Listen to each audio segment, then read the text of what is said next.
नमस्कार दोस्तों, अभी हम इस वीडियो में बिहार बोर्ड क्लास 10th का एडमिशन फॉर्म कैसे भरना है आप लोगों को बताने वाले हैं और आप लोग अच्छे तरीके से देखकर समझ लीजिए और वैसे आप लोग एकदम बिल्कुल सही एडमिशन फॉर्म को भर लीजिए। दोस्तों, जो लोग भी अभी इसके पिछले महीने मार्च में 9th का एग्ज़ाम दिए थे बिहार बोर्ड से, अब वो लोग 10th में चले गए हैं और 10th में जैसे ही आप लोग गए होंगे तो हर स्कूल वाले आप लोगों को एक फॉर्म दिए होंगे जो एडमिशन फॉर्म है, उसको आप भरिएगा तभी आप लोग 10th में जाइएगा, तभी आपका वहाँ पर 10th में नाम रहेगा, नहीं तो मान्यता नहीं रहेगा कि आप 10th में हैं। तो हर स्कूल वाले अपने अपने विद्यार्थियों को एक एडमिशन फॉर्म देते हैं और बोलते हैं कि इस फॉर्म को भरो और उसके बाद से इसके साथ जो भी डॉक्यूमेंट लग रहा है उसके साथ आप लोग जमा करिए और इसके साथ जो पैसा लग रहा है वो जमा करिए। ठीक है, बहुत स्कूल वाले फॉर्म को इंग्लिश में दे रहे हैं और बहुत स्कूल वाले फॉर्म को हिंदी में दे रहे हैं और मैं दोनों तरीके वाले फॉर्म को भर कर वीडियो बना रहा हूं। अभी इंग्लिश वाले फॉर्म को कैसे भरना है उस पर मैं वीडियो बना रहा हूं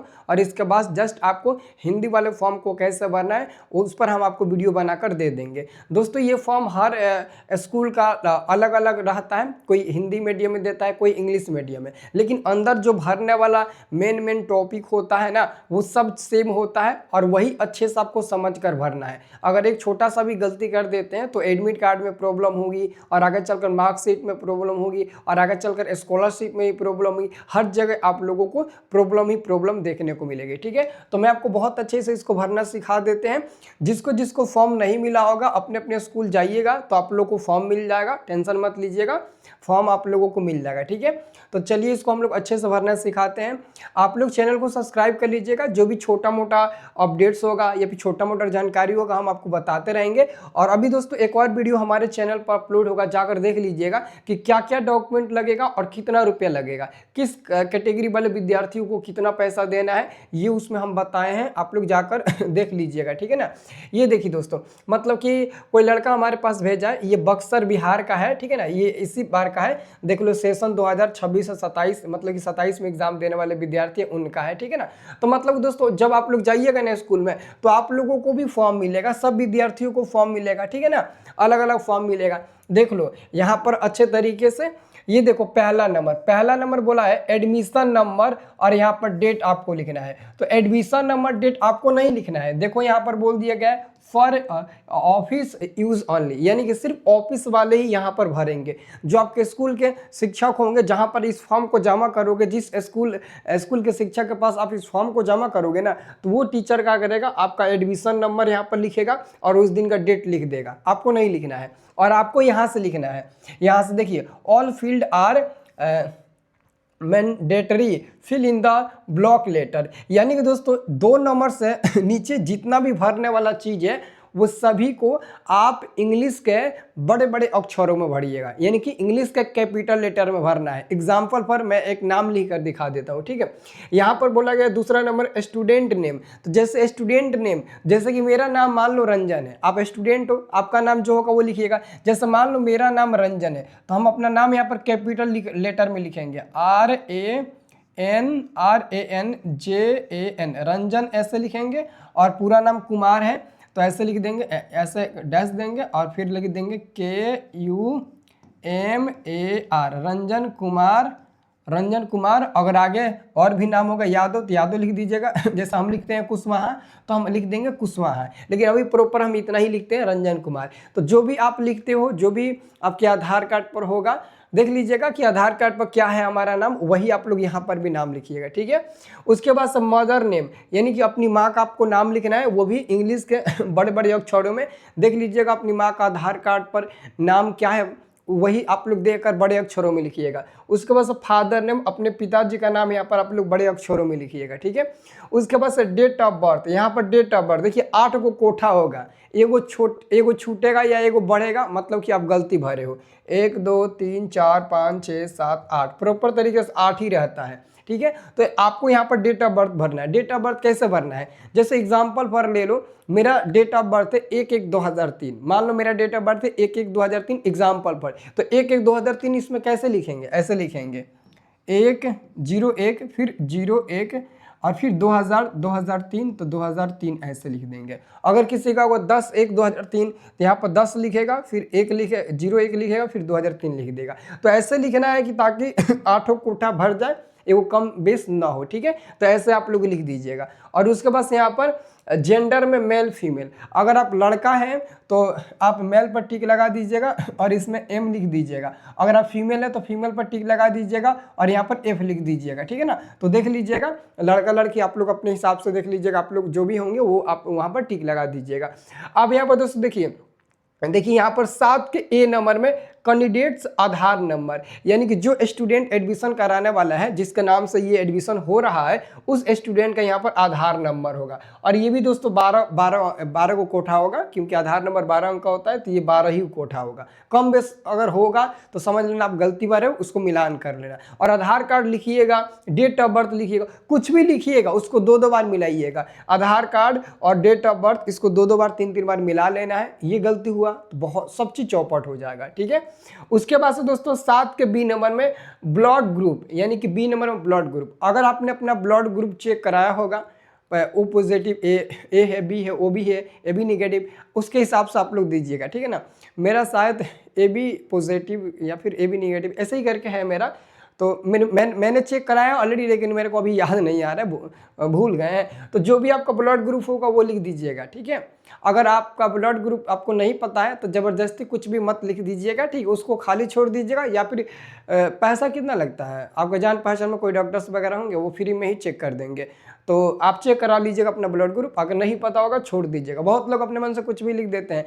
देखो आगे चलकर ना ये सब चीज़ के लिए ना बहुत जिम्मेदारी हो जाएगी, इसलिए आप कोई भी चीज़ अगर अंदाजे भर रहे हो बिना कुछ सोचे समझे तो उसको छोड़ ही देना बेहतर है। शिक्षक अगर जाओगे, अगर वहाँ खाली रहेगा, शिक्षक बोलेंगे यहाँ पर लिखो, अगर वो कहते हैं कि कुछ भी लिख दो तो आप वहाँ पर उस समय कुछ भी लिख देना, क्योंकि उस समय उसकी रिस्पॉन्सिबिलिटी स्कूल के उस शिक्षक की होगी, है ना। लेकिन अपने मन से वहाँ पर न लिखना, अगर आपको पता होगा तो ही लिखना है, ठीक है, नहीं तो चेक करा लेना, चेक करा लेना। अब देखिए 8वां का A नंबर में प्रोफेशन ऑफ, पहला नंबर में फादर, यानी कि आपके पिताजी, प्रोफेशन का मतलब होता है आपके पिताजी क्या है, किसान है।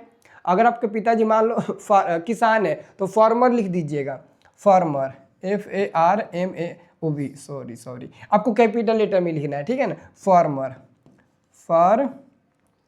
फार्मर आपको कैपिटल लेटर में लिखना है, ठीक है। फार्मर जो भी मतलब कि आपके पिता होंगे वो लिख दीजिएगा, फार्मर ऐसे लिख दीजिएगा। मान लो आपके पिताजी लेबर हैं तो लेबर लिख दीजिएगा, अगर शिक्षक हैं तो टीचर लिख दीजिएगा, ठीक है। हाउस अगर मतलब जो भी आपके पिताजी हैं वो आप लिख दीजिएगा, वो किस व्यवसाय से जुड़े हुए हैं। ज़्यादातर किसान यानी कि फार्मर होंगे, बिजनेसमैन होंगे तो बिजनेसमैन लिख दीजिएगा। और उसके बाद से मम्मी क्या करती है, अगर मम्मी भी किसानी का काम करती है तो फार्मर लिखिएगा, नहीं तो हाउस मेकर लिख दीजिएगा, हाउस है ना, हाउस वाइफ है हमारी मम्मी, क्या है, हाउस वाइफ है। या फिर जो भी अगर सिलाई उलाई का मशीन सिलाई उलाई का काम करती होगी मम्मी तो वो लिख देना। जो भी आपकी मम्मी काम करती होगी वो वहाँ पर उसका नाम लिख देना इंग्लिश में, ठीक है। उसके बाद से दोस्तों B नंबर में 8 का आधार नंबर ऑफ फादर, अपने पिताजी का यहाँ पर आधार नंबर लिखना है और साथ में यहाँ पर अपने मम्मी का भी आधार नंबर लिखना है। देख लीजिएगा उसके सामने लिखना है B नंबर में पिता आधार नंबर और माता का आधार नंबर। उसके बाद से दोस्तों देखिए 9 का पहला स्टूडेंट IDIS यानी कि यूडिस पेन नंबर, है ना। तो देखिए अगर स्टूडेंट के पास UDISE पेन नंबर है तो लिखिएगा, अगर नहीं होगा तो मत लिखिएगा। यहाँ पर देखिएगा, देखिए यहाँ पर कोड दिया गया UDISE कोड इतना दिया गया है। तो जब आप फॉर्म लेने जाइएगा ना तो या तो स्कूल वाला तुमको ये कोडवा दे देगा, या तो स्कूल वाला ये कोडवा दे देगा। अगर दे देगा तो फॉर्म पर रहेगा, तो फॉर्म पर रहेगा तो दे कर ये यहाँ पर भर दीजिएगा। अगर फॉर्म पर नहीं रहेगा तो वो सब स्कूल वाला देगा, और स्कूल वाला अगर नहीं देता है, फॉर्म पर भी नहीं रहता है ना, तो इसको खाली छोड़ दीजिएगा, इसको ज़बरदस्ती मत भरिएगा, ठीक है। उसके बाद से इस शिक्षा कोष ID नंबर, इस शिक्षा कोष ID नंबर आपको नहीं भरना है, क्योंकि ई शिक्षा कोष का आईडी जो होता है ना वो आपके पास या फिर स्कूल के किसी भी स्टूडेंट के पास नहीं होता है, वो ओनली वहाँ के प्रिंसिपल के पास होता है। प्रिंसिपल ही ई शिक्षा पोर्टल पर कोई भी चीज़ होता है ना तो पासवर्ड और यूज़र आईडी डालकर वो उसे ओपन करता है। आपके पास वो नहीं होता है, अगर वो देते हैं तो लिखना, नहीं देते हैं तो खाली छोड़ देना, हो सके तो वो लोग भर देंगे, ठीक है। बाकी यहाँ पर आपको नहीं भरना है। और अपार आईडी नंबर, देखिए अपार आईडी नंबर अब ज़्यादातर कंपलसरी हो चुका है। अभी कंपलसरी नहीं लिखा गया, नहीं अगर कंपलसरी रहता तो ब्रैकेट में लिख देता कि कंपलसरी आधार अपार आईडी कार्ड है, अपार आईडी नंबर कंपलसरी है। अगर यहाँ पर जरूरत होता ज़्यादातर तो लिख देता, लेकिन अभी नहीं लिखा है। इसलिए नहीं लिखा है क्योंकि अभी अधिकतम छात्रों ने अपार आईडी कार्ड नहीं बनवा रखा है। लेकिन बहुत ऐसे लड़कों ने अभी अपार आईडी कार्ड बनवा रखा है। जिन लोगों ने अभी अपार आईडी कार्ड बनवा रखा है तो यहाँ पर अपार आईडी नंबर डाल देना। अगर नहीं बनवाए हो तो साइबर कैफ के थ्रू जाकर एक दिन में बन जाएगा, बनवा लीजिएगा, क्या दिक्कत है। अगर इससे भी नहीं होगा, अगर आपके पास नहीं, आप नहीं बनवाना चाहते हैं तो आपकी मन की बहस के ऊपर है। नहीं बनवाना चाहता ठीक है, मत बनवाइए, लेकिन आगे चलकर कंपलसरी हो जाएगा, आगे चलकर बहुत दिक्कत होगा, कहीं भी नौटंकी करने लगेगा स्कूल वाला, ठीक है। तो है तो भरिएगा, नहीं है तो खाली छोड़ दीजिएगा। हम तो कहेंगे टाइम है तो बनवा लीजिए, पूछ लीजिएगा साइबर कैफ में जाकर कितना दिन में कैसे बन जाएगा, कैसे बनेगा। 10 का पहला लास्ट स्टडी स्कूल नेम और रोल नंबर, यानी कि इसके पिछले साल आप किस स्कूल से पढ़े थे, लास्ट स्टडी आपने किस स्कूल से किया है। तो बहुत ऐसे लड़के होते हैं ना जो 9th में पढ़कर दूसरे स्कूल में जाकर एडमिशन लेते हैं, और बहुत ऐसे स्टूडेंट होते हैं जहां 9th पढ़ते हैं उसी में 10th में एडमिशन ले लेते हैं। तो जो लोग 9th में जिस स्कूल में पढ़े होंगे, देखो 90% क्या होता है ना, हम जिस स्कूल में 9th पढ़ रहे हैं ना उसी स्कूल में 10th में एडमिशन हमारा हो जाता है। तो आप उसी स्कूल का नाम लिख देना और रोल नंबर लिख देना। मतलब जिस स्कूल से आप 9th पढ़े हो और अब 10th में गए हो, तो जिस स्कूल से आप 9th पढ़े हो, लास्ट स्टडी जस्ट लास्ट, तो लास्ट स्टडी हमने 9th में पढ़ा था, और 9th में किस स्कूल से पढ़ा था उस स्कूल का नाम, और उस स्कूल में मेरा रोल नंबर कितने नंबर पर था वो रोल नंबर आपको लिख देना है, ठीक है। ये लिख दीजिएगा। उसके बाद से मोबाइल नंबर फॉर कॉलिंग या एसएमएस, यानी कि कॉलिंग या एसएमएस, वैलिड मोबाइल नंबर, ऐसा मोबाइल नंबर देना जो वैलिड हो, रिचार्ज हो, जिस पर एसएमएस और कॉलिंग जा सके, वो मोबाइल नंबर डालना। और साथ में व्हाट्सअप नंबर भी देना जिस पर हम व्हाट्सअप कर सकें, मैसेज कर सकें, क्योंकि आजकल व्हाट्सअप के थ्रू डायरेक्ट एआई की मदद से जो भी नोटिफिकेशन होता है आपके सीधे व्हाट्सएप पर ट्रांसफर कर दिया जाता है, भेज दिया जाता है। तो ये सब एआई ऑलरेडी काम कर देता है, एआई सिस्टम, तो इसलिए ये मांगा जाता है, ठीक है। अब 13 नंबर में आप लोग देखिए आप लोग एक एक चीज़ को समझ लीजिएगा, लेकिन आप लोग वीडियो को लाइक कर दीजिएगा, ठीक है ना, वीडियो को आप लोग लाइक कर दीजिएगा। ये देखिए 13 नंबर में only one child of the parent, इसका 13 नंबर में मतलब क्या हुआ यस या नो पर टिक लगाना है। 13 नंबर का मतलब हुआ क्या अपने माता पिता के इकलौते संतान हैं।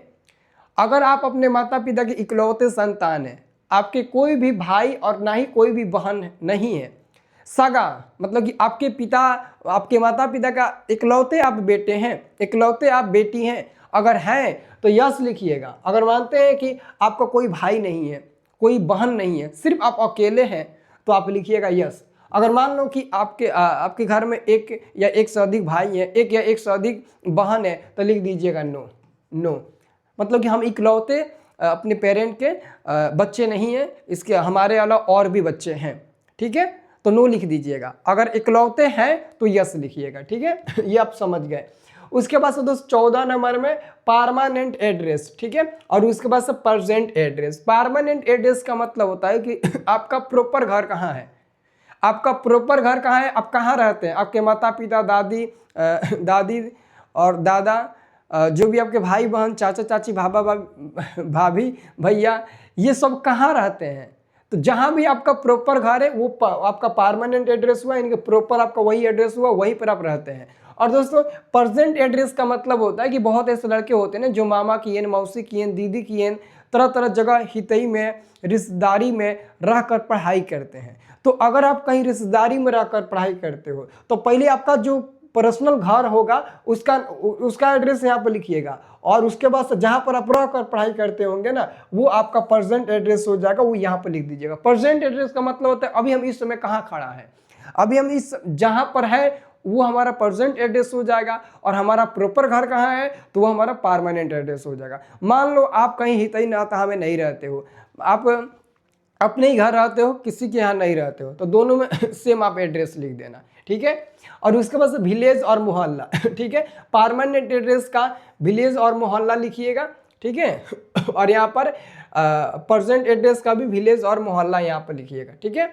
उसके बाद से post office, police station, PO का मतलब होता है पोस्ट ऑफिस यानी कि डाकघर, पीएस का मतलब होता है पुलिस स्टेशन यानी कि आपका थाना कहाँ है, थाना कहाँ है वो लिखिएगा। डिस्ट्रिक्ट यानी कि आपका जिला कौन सा है, पिन कोड वो आप लोग भरिएगा। और वही दोस्तों यहाँ पर भी भरिएगा, post office, police station, district और पिन कोड। अगर दोनों सेम है तो दोनों में सेम भर दीजिएगा, लेकिन दोनों अलग अलग रहेगा आपके नज़रिए से। आप आपका घर कहीं और है, कहीं और रहकर पढ़ाई करते हैं तो आपको अलग अलग भरना पड़ेगा।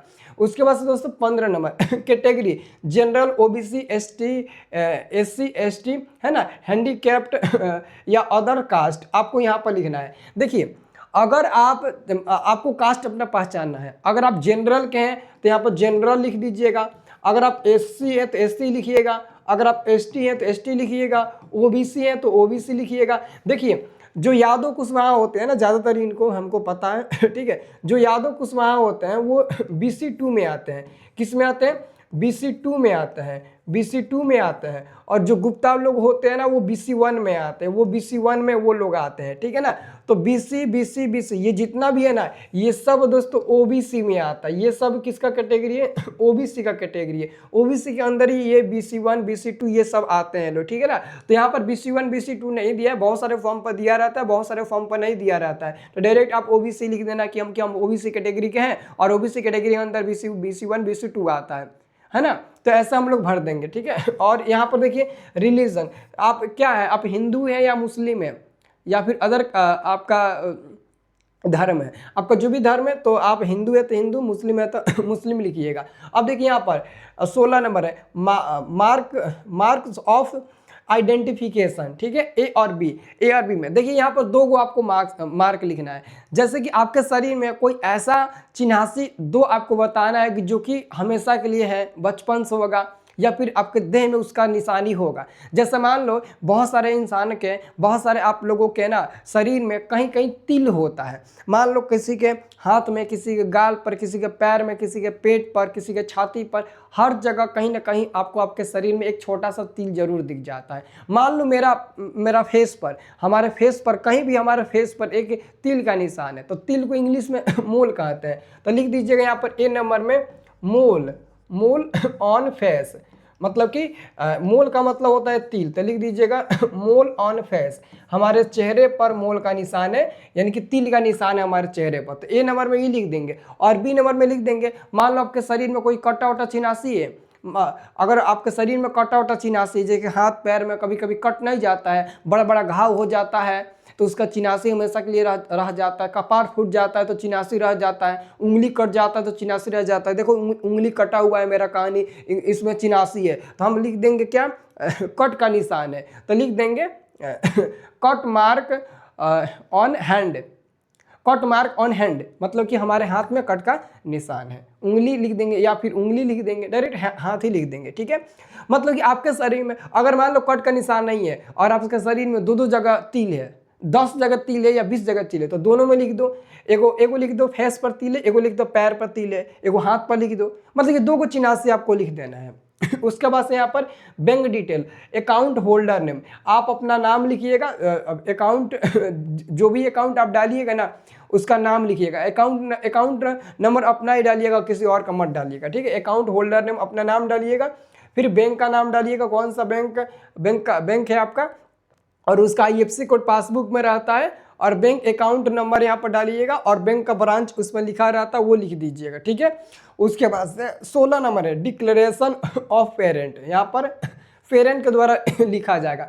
डिक्लेरेशन का मतलब होता है 16 नंबर में हम आपको समझा देते हैं। 16 नंबर में आपको ये भरना है, जैसे कि आपके पिताजी, आपको यहाँ पर आपके पिताजी भरेंगे और वो कहेंगे कि मैं, जैसे कि आपके पिताजी कहेंगे मैं, तो यहाँ पर आप अपने पिताजी का नाम लिखना है। यहाँ पर क्या लिखना, अपने पिताजी का नाम लिखना। मैं, जैसे कि मान लो आपके पिताजी का नाम है शंकर यादव, तो यहाँ पर आप लिखिएगा, आपके पिताजी लिखेंगे मैं शंकर यादव यह शपथ ग्रहण करता करता है कि हमारे अभ्यर्थी, यानी कि हमारा अभ्यर्थी मतलब कि जो हमारा स्टूडेंट है, जो हमारा बच्चा है, उसका नाम यहाँ पर लिख दीजिएगा। तो आप अपने यहाँ पर नाम लिख दीजिएगा, अपना नाम लिख दीजिएगा। तो मान लो आपका नाम है राहुल और शंकर यादव आपके पिताजी का नाम है, तो लिखिएगा आपके पिताजी बोलेंगे कि मैं शंकर यादव यह शपथ ग्रहण करता हूं कि हमारे अभ्यर्थी राहुल कुमार प्रतिदिन विद्यालय पढ़ने के लिए जाएंगे और लगन से पढ़ाई करेंगे। यानी कि ये आपके पिताजी द्वारा शपथ कराया जा रहा है कि आप अपना बच्चा का जिम्मेदारी खुद उठाएंगे, आपका बच्चा डेली स्कूल में जाएगा, डेली अच्छे से पढ़ाई करेगा, ये आप रिस्पॉन्सिबिलिटी लेते हैं और आप ये डिक्लेरेशन फॉर्म हमको भर कर दिए हैं, इस पर साइन आप किए हुए हैं। अगर आपका बच्चा स्कूल में मारपीट करता है तो उसकी जिम्मेदारी आप लेंगे। अगर मान लो कि आपके विद्यार्थी का 75% हाजिरी नहीं होता है और उसके बाद से स्कूल का नियम अगर बदलता है और तो स्कूल वाले कुछ भी उस विद्यार्थी के ऊपर कर सकते हैं कार्रवाई, आप उसमें बिल्कुल कुछ नहीं बोलेंगे। अगर मान लो किसी स्टूडेंट का 75% नहीं है तो उसका परीक्षा फॉर्म नहीं भरने देंगे, उस समय आप मत बोलिएगा। तो बिल्कुल यहाँ पर वही बात है, ठीक है। तो यहाँ पर सब कुछ ऑलरेडी समझा दिया गया, देख लीजिए सारा चीज़ आपको समझा दिया गया है। उसके बाद से दोस्तों नीचे आइएगा, है ना। देखिए यहाँ पर देखिए 15 number, student class 9th allotted roll number school section 2026-27, ठीक है।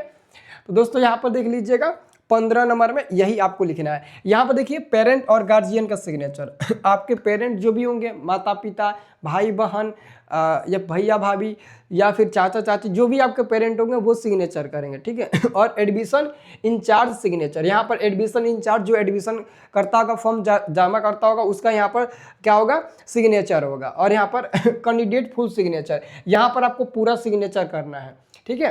कैंडिडेट का सिग्नेचर तो यहाँ पर आपको ऊपर में सिग्नेचर करना है, जो स्टूडेंट होगा वो सिग्नेचर करेगा और यहाँ पर जो एडमिशन इंचार्ज होगा, जो आपका फॉर्म भरकर जमा करेगा, पैसा वैसा लेगा, वो सिग्नेचर करेगा। और यहाँ पर प्रिंसिपल या इंचार्ज प्रिंसिपल, है ना, मतलब यहाँ पर प्रिंसिपल जी सिग्नेचर करेंगे और मोहर लगाएंगे, ठीक है।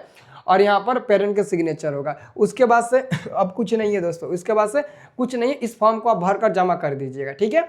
और पैसा कितना लगेगा मैंने वीडियो बना दिया है, जाकर वो वीडियो को देख लीजिएगा। और अभी दोस्तों एक हिंदी मीडियम का फॉर्म आया है, इसको भी भरकर हम आपको अभी दे रहे हैं वीडियो, ताकि हिंदी और इंग्लिश दोनों मीडियम हम दे देंगे, तो आप उसको अच्छे तरीके से भर लीजिएगा, ठीक है ना। देखिए अगर इंग्लिश मीडियम में मिला होगा तो ये फॉर्म को देख लीजिएगा, इसके अंदर का जो भी चीज़ होगा ना वो आपके फॉर्म में होगा, आप लोग भर लीजिएगा। अगर कोई भी चीज़ इसमें नहीं समझ में आया होगा तो प्लीज़ हमें कमेंट करके बताइएगा, ठीक है।